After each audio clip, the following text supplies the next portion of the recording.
மறைந்த வால்பாறை தொகுதி அதிமுக எம்எல்ஏ அமுல் கந்தசாமியின் குடும்பத்தினருக்கு அக்கட்சியின் பொதுச் செயலாளர் எடப்பாடி பழனிசாமி நேரில் ஆறுதல் கூறினார்.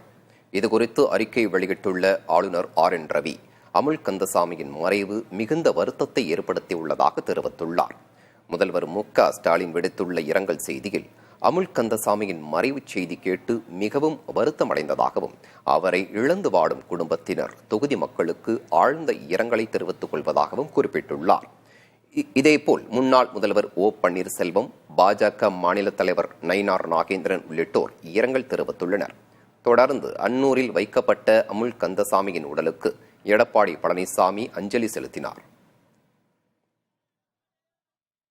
கல்லூரி படிக்கின்ற காலத்திலிருந்து அனைத்து இந்திய அண்ணா திராவிட முன்னேற்ற கழகம் மீது மிகுந்த பற்று கொண்டு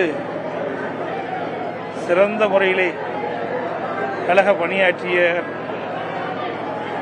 மறைந்த சகோதரர் அமுல் கந்தசாமி அவர்கள், அவருடைய இழப்பு ஈடு செய்ய முடியாதது.